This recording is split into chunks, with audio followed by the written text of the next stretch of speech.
Hello and welcome into the Hawkeye Headquarters weekly podcast. Evan Denton alongside Joel Kellar. A big week for Iowa women's basketball, men's basketball, and just basketball as a whole, if you will. But let's start with the women. All right, they're on a 3-game losing streak. That is now a thing of the past. They take down Washington by 9, number 25, Washington that is. And a big part for that is the smallest player on the court, Chit Chat Wright, 21 points in the win. She's really become an offensive machine for the Hawkeyes. Yeah, she has. And Iowa, during this losing streak, needed someone to step up. I mean, with the loss of McCabe, even though she only averaged like 7 points a game, she played such a pivotal role in the offense. And to get back in the W chart, they needed someone to take that lane and kind of dominate from outside the arc when they can. Chit Chat, she's your girl. And Iowa hit 6 threes against Washington. Chit Chat hit 5 of them. I mean, Let's go. Like we were talking about this earlier. When she came in this year, she was always going to be a pass first, pass second, pass third. But now she's not afraid to let it fly from deep. Yeah, and I think this kind of shows like the program as a whole. I mean, Jan Jensen in that first press conference, she said, "Hey, Chit Chat's a girl. She can really shoot it. We just got to get her to that point where she's comfortable taking her shot and finding her shot." Yeah. And then now here we are in mid-February, and Chit Chat's doing it. And you've seen her grow all year. She's had those big games where she kind of got left open and she was able to knock them down. Well, now it seems like she's finding out how to create and get hers. And inside Carver Hawkeye, there are some special shirts that say, "Shoot that CHIT." That is a marketing genius move right there, but she is really living it up. But let's talk about the defense for a second, all right? Because during that 3-game slide, they were giving up more than 80 points per game. They held the Huskies to 56 points, including just 5 points in the second quarter. How did they get it done? Yeah, I mean, this team coming into the year was supposed to be reliant on the defense, I think, a lot more than they have been. Right. And so I think finally you're seeing them kind of step it up. I mean, the loss of McCabe, you start to kind of lose maybe the communication on the defensive side, but now they're starting to find it. You know, Stremlo, she does give you more defense than Addie Deals, so I think that kind of helps out too in that starting lineup. We'll get to that in a second. Yeah. Washington came into the game averaging 73 points per game. They held at 56, so job well done by Coach Jan and company. But let's go to what Joel was alluding to. There was a change in the starting lineup, all right? We'd seen Addie Deal be the replacement for Taylor McCabe. That all switched, all right? Yeah. They bring in Taylor Stremlo to the starting lineup, bring Addie Deal off the bench. And being there in person, it looked a lot more fluid for the Hawkeyes. Yeah, and I think that's kind of expected. You know, I mean, Taylor's been with this team for a year longer than Addie Deal has, and I know I'm not going to get past the point. We did say like we wanted to see Addie Deal in the starting lineup for the time being, and I like that they stuck with her. It just wasn't working, and they're in such a big moment of the season right now where, you know, a couple of home tournament games are on the line, and we know how important they are from last year. So you gotta find it. You want to stick with Addie Deal, and I get Jan Jensen going with her probably for a couple of games longer than she should have, but it makes too much sense when you need to win those games down the stretch, and you saw how it paid off last night. And this entire team has been very vocal about wanting to host games inside of Carver Hawkeye, and I think that move was a must because they were losing some steam, and I feel like they found it again against Washington, and hopefully that this can continue towards the end of the year. Yeah, and now you're like, okay, Addie, can you figure it out on the bench, you know, without losing that confidence? Here you go. We're going to give you a more relaxed role, and you have some room for error, and, you know, go out and just get comfortable again. Get back on the court. Get your confidence back. Iowa now has 7 quad 1 wins. I mean, that's going to go a long way, and hopefully gain them those NCAA home games inside Carver Hawkeye. That's a lot. 7. Yeah, I mean, that's up there near the top. It has to be, yeah. So now they go on the road to Nebraska on Monday. A big chance to get number 8 for quad 1 wins for Iowa. All right, that was the good of the week. Let's shift over to the bad and somewhat ugly, if you will. Iowa men go on the road to Maryland. Joel, they beat Maryland back in December 83-64. I was at the game, and that final score wasn't even that close. Right? But now they go on the road to College Park, and they're coming back with a loss. How in the world did that happen? Yeah, I mean, this is a team that we've seen start out slow game after game, and they did so again in this game. And they weren't able to recover. Yeah. And, they made it tight at the end there, but it just seemed like Maryland always had that upper hand throughout the game. And, I mean, we talked about maybe looking ahead, right, to Purdue. Yeah. It's a big game, especially on a winning streak. And I'm not going to blame the schedule, and I don't think anyone on the team would, McCullum would. Right. But going from the West Coast to a game at home, and then you're out to the East Coast for one game before a stretch of 3 top 10 opponents is pretty brutal. So you will be at the McCullum presser tomorrow. What do you think he's going to say about this game? Man, it was a dirty, ugly game. Yeah. The details were not there. Okay. The ball movement, I don't think, was there. And I think they settled a lot on the offensive side for shots that probably weren't the best. Gotcha. So now that 6-game win streak is a thing of the past. It is now ancient history. I think it's a little bit of a cheap excuse to say that, this was a trap game because this is still year one of McCullum. Every game has to be important. Yeah. But like you said, they have their first sellout of the year coming up on Saturday against Purdue. But that game just became that much bigger following this loss. Oh, yeah. I mean, this is a loss that everyone they marked the game down as an automatic win. This was a guarantee. The tournament's already writing it down. Yep. Okay, we're going to give them a 99.9% chance to make the tournament because they're winning this game. Now they got to get that one back somehow. And I think Purdue, you get Purdue at home. That's a good opportunity. And looking at the numbers, Bennett starts another 30-point game. I mean, he is absolute bucket, whether it's at home, on the road, at a neutral site. He's going to get his, playing 40 minutes again. Let's call him the Machine. Is that a good nickname? I love that. He's consistent, quiet, 30. Unreal. Back-to-back 30-point ball games. If Keaton Wagler at Illinois hasn't run away with the Big Ten Player of the Year, I think if Iowa can get a couple more big-time wins, you have to at least put Bennett in the conversation for Big Ten Player of the Year. Yeah, I agree. I mean, he's been so important to this team too. Where Keaton's been important, but and not nearly to the amount of Bennett Sturts. The offense kind of just relies on him. Right. If he's not scoring 30, the offense isn't going to be scoring more than 60, 65. I didn't know what to expect for him going from Northwest Missouri State to Drake to being the focal point on a Power 4 team the way he has been, and he has exceeded all expectations. Iowa is currently 18-6 overall right now, okay? Let's look at the remaining games. And it's a gauntlet, all right? Let's go one by one. They go Purdue at home, Nebraska at home, at Wisconsin, home against Ohio State, at Penn State, home against Michigan, who might be the number 1 team in the country by Monday, and then they finish at Nebraska. All right. In those 7 games, as of right now, how many of those are guaranteed wins? I don't think a single one is guaranteed to win. Yeah. Probably Penn State is the easiest one. Penn State, then Wisconsin. And then after that, the Hawks are going to have to make something happen. Yes. Ohio State is playing for their life. They are. They're desperate. On the bubble. They're the first one out, I believe, in the last bracketology. So they're playing for their life. They need to get a win. You got to beat them, I think. So you got to get at least 3 wins and then hope you can grab an upset somewhere. I mean, if they go 3-4 in their last 7, they finish, 21-10. That's probably good enough for the tournament? I would say like an 8-9 seed. Okay. Don't get blown out in all of those ranked contests. But of these tough games, though, Purdue at home, Nebraska, let's go. I'm going to say at Wisconsin because they have some of the best wins in the country. And then home against Michigan and Nebraska, that's a tough 5-game stretch. That is. They're getting tested right before March. And, maybe they're not going to be as rested as other teams going to March, but at least they'll be mentally focused and locked in because they'll be rolling on that grind for an extra, 3-4 weeks than any other team really is. I mean, just this schedule alone makes that Maryland loss that much bigger because there's not a whole lot of room for error anymore with this Iowa team because as of right now, they are in the tournament. But, man, you want to finish the season strong on a high note. And what they have coming up, that's going to be very tough for Ben McCullum and company. Yeah, and according to some sports books, too, Iowa did not make the tournament before the Maryland game, 3%.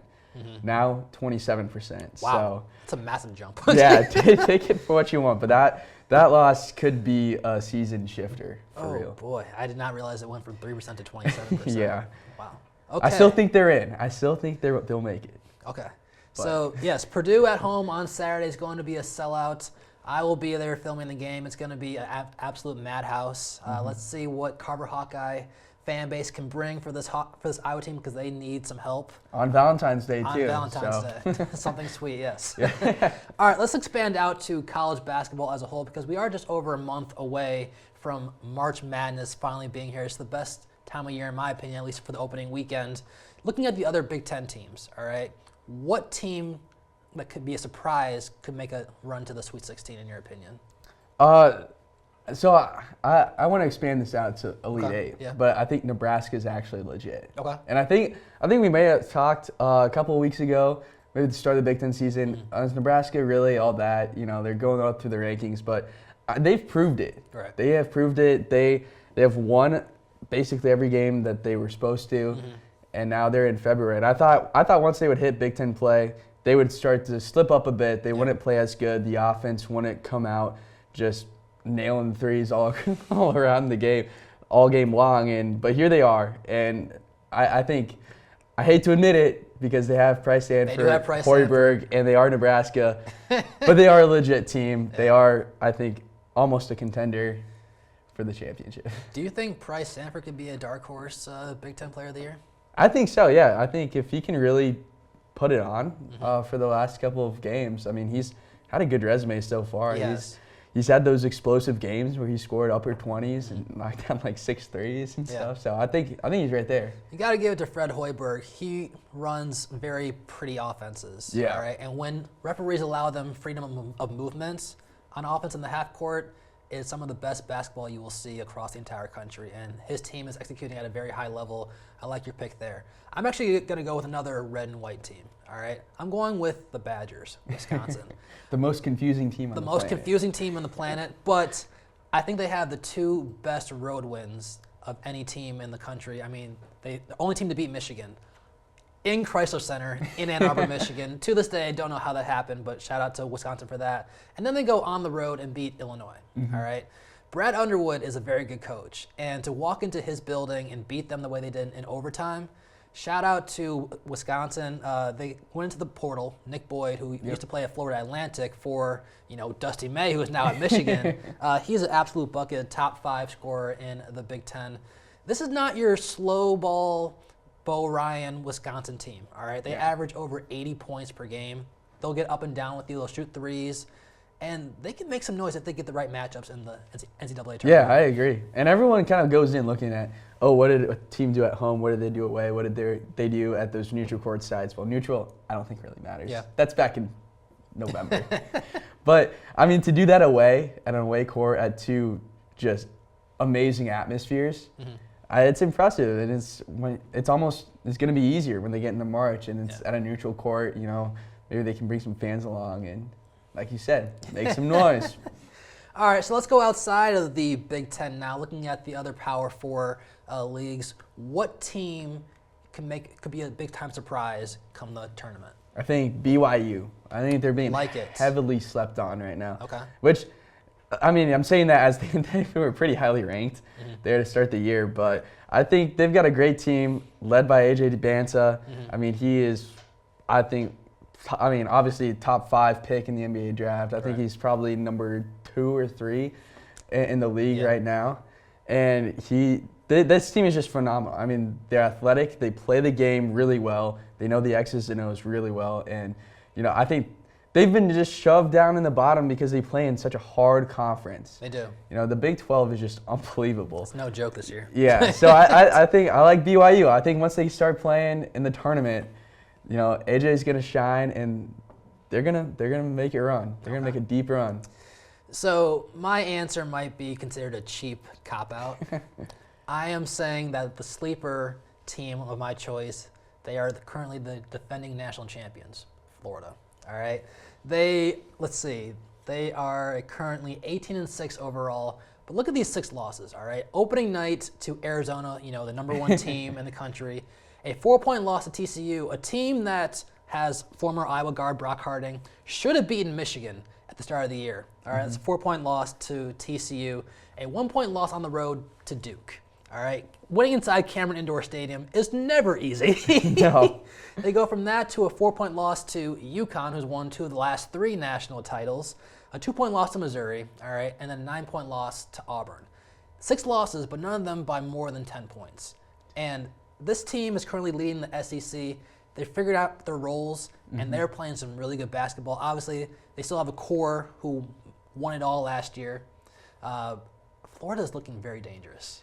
Yeah, I do agree with you. Yeah. Now that you've laid it all out, I mean, no one's really talking about them They're either. not. They're really not. They get a flat on their radar, and they already proved it. They played their best ball last year in the tournament, Right. especially late. And I mean, why not let them do it again? I mean, they're currently a 4 or 5 seed, and I guarantee you no number 1 seed wants to see them in the round of Sweet 16. Yeah, that's gonna be a popular pick, I think, in the Sweet 16, because you got to get some ones out early somehow. Yeah, as long as they're not Michigan. I don't know. I think whatever 16 seed they get, 16 seed is going to the Sweet 16. I mean, Michigan almost did lose to Northwestern last night, which came out of nowhere. I mean, you almost called it, to be honest. You said, hey, watch out for this trap game from Michigan. But I noticed you're wearing a nice little Carolina blue underneath there. Oh, yeah. You see their win over Duke, the last second shot? I did. I was very excited for that. North Carolina's always been like my favorite team to watch outside of the Hawks. Okay. So I was pumped. I was at the athletic club in Coralville. Gotcha. Getting some dinner with some friends, and when that shot by Trimble went in, oh man, that was electric. Now, see, I'm on the opposite end because my mom went to Duke for medical school. All right, so I've always been a diehard Duke fan, below obviously Michigan, being from Michigan, and seeing the way that Duke more or less gave that game away to UNC. Oh, gave it away. That one. They got outplayed. Oh, sir, I don't know about that. Great win for UNC. Probably saved Hubert Davis's job. I'm shocked that Duke gave that game away.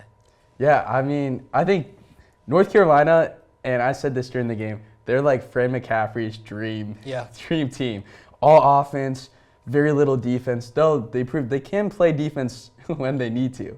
They're not turning it on all the time. So I mean, this is like if Fred McCaffrey could bring McDonald All-American to Iowa, this is what that team would have looked like.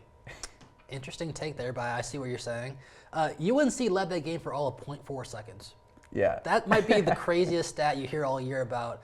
It's not how much time you lead the game. As long as you're leading when it says 0.00 on the clock, that's all that matters. That's all that matters. And they proved that. Were you shocked, though, that the student section stormed the court? No. I think, you take down Duke, who, were they number 3 at the time? Top 5 for Top sure. 5, yeah. So I think that top 5 is an auto storm. Really? Top 5 against your biggest rival, the biggest rivalry of college basketball. Yeah. That's a storm. And I love that they came back and did it a second time. After the 0.4 seconds was added back. Okay, but I'm going to rebuttal with this. Okay. Kansas just beat number 1 Arizona inside their home court. They did not rush the court. And they won that game without their best player, Darren Peterson. Yeah. I thought it looked cooler, in my opinion, that It's a statement. Kansas expected to win that game, and therefore the students did not rush the court. Yeah, that is a statement right there. Yeah. That they got bigger goals. Also, And I will admit, as big of a North Carolina fan, I guess, that I am, Kansas going deeper. okay. I think they're obviously set on championship. North Carolina, I would love to say they could, but I don't think the defense is there to get past. Maybe they'll get into the Final Four. I don't think they'll beat anyone to play in the Final Four. You see the scenes inside Fog Allen Fieldhouse? It's That electric. place looks insane. I need to get to a game there sometime. I need to see them beat Iowa State there. True. That'd be awesome. Yeah. That's definitely on my bucket list of places that I want to go to as a fan. Forget about working, just being a fan to really take in the entire atmosphere, because they're right on top of you, and I've heard it's one of the loudest places to watch a game in North America, and so I really just want to be there to experience it. Yeah, that'd be awesome. Pull up, go get a Kansas T-shirt, Yep. and just act like you're with everyone else. Yeah. So we've been talking about blue blood. Let's look at more of the mid-majors, if you will, because one of the best parts about March Madness is the upsets. But in the time of NIL, we're seeing fewer upsets. All right. So if you could pick one team in the mid-major range that you think could make some noise, who are you going with? Going with the Miami of Ohio. No kidding. And everyone's hating on them for being undefeated and, their schedule's so easy, But, hey, they were given that schedule at the end of the year. They were. And they have won every game. And I think even though they're undefeated, they've still got that chip on their shoulder that they want to prove it. I think they make the Sweet 16. Okay. I don't think they'll make it further because, it is Miami of Ohio. Yeah. But I think that gives them the opportunity to play with the chip on their shoulder against a 6th seed probably, and then, maybe a 3, or if anything crazy happens, 14 seed, there you go. See, I thought for sure you were going to say St. Louis, so I didn't pick them. The Billikens, they're looking really good out of the A-10. They were going to play Iowa and Des Moines, but then because McCollum is such good friends with the St. Louis coach, they scrapped that. It would be really funny, more or less poetic justice, if they end up playing each other in the tournament. But I digress. That would be awesome. My pick is Santa Clara. All right, out of the WCC, they're currently 22-5, averaging over 80 points per game. They have a tough matchup against Gonzaga, but they have at least 6 players that score more than 8 points a game. All right, and I feel like with the right matchups, when you have a spread offense like that, and you have 3 double-digit scorers, that bodes well for you in a neutral site game with very little time to, I guess, more or less get ready for the scout. And because of that, I think the Broncos can make a run to the Sweet 16. Do they have to beat Gonzaga to get in, or? I think they have a good enough resume that they can be an at-large at the WCC. That's impressive. I will say the group of 6 this year has not been as strong, I think, in the past. And maybe that's part of like NIL or something where all their stars are moving up. Right. But it's not the 2010s group of 6 teams where you're like, okay, no, it's not. like, hey, they got John Morant, take him. Or even last year, I think that doesn't help either. But last year the hot pick was Drake, so obviously that's the Iowa Hawkeyes. So I'm glad you brought up the John Morant Murray State days. I ended up getting his college jersey off of a website. I'm not going to go into sponsorships, but yeah, I got his jersey because of that NCAA tournament run, and I still wear it to this day. So that's an awesome jersey. Shout out John Morant and the Murray State Racers. March Madness, it really is the best time of the year. It is. It's the best basketball. Maybe not by X's and O standards, but by everyone is competing because their season is on the line, and you never know what'll happen. Absolutely. I love it. All right, let's go with a quick 2-minute drill now. Football season is now officially over. Super Bowl has come and gone. The Seahawks win 29-13. What are your overall thoughts on the game? It was a little boring. Yeah. I think it was a little more interesting to people like us who have watched Iowa's games for the past however many years, and from 2020 up until probably last year, a lot of our games looked just like that Super Bowl. So it was. I like to see the defense and the special teams. Of course, I mean Jason Myers had a phenomenal game. He did. I think he got snubbed. I thought he did too. Yeah, like come on, they're not winning that game if he doesn't hit his 5-6 field goals. Yeah, absolutely. And you were sitting next to a Drake May fan. Yeah. I have to check, being a journalist, how is your friend doing? How is he getting through this tough time? He's doing all right. He knows it's year 1 of Vrabel and May, and they have a good future, right, coming up. He was very excited for the touchdown. I was celebrating with him because I was like, hey, I'm watching with him. I might as well cheer for the Patriots. And we were celebrating. He just shoves me, and I almost go like through the drywall. It was a fun moment. It was a fun moment. But at the end of the game, he was a little down. But it's like, okay, you got a strong future. It's not like the Rams this year. It's like, okay, things could fall apart at any moment. So I'm calling it now a Bears-Broncos Super Bowl next year. Thoughts? It's too bad. It's gonna be Giants, Patriots. Really? A repeat of history all over again? Repeat, yep. Times 2, times 3? The first 2 were the 2 hardest Super Bowls ever to win. Yeah. The Giants next year will win the 3rd hardest. That is quite the take. We'll just let that one rest for a little bit. Yeah. Really think about it, everyone. Really think about it. All right, well, we got a big week coming up of basketball for both Iowa men and women. Alongside Joel Kellar, I'm Denton for the Hawkeye Headquarters Weekly Podcast.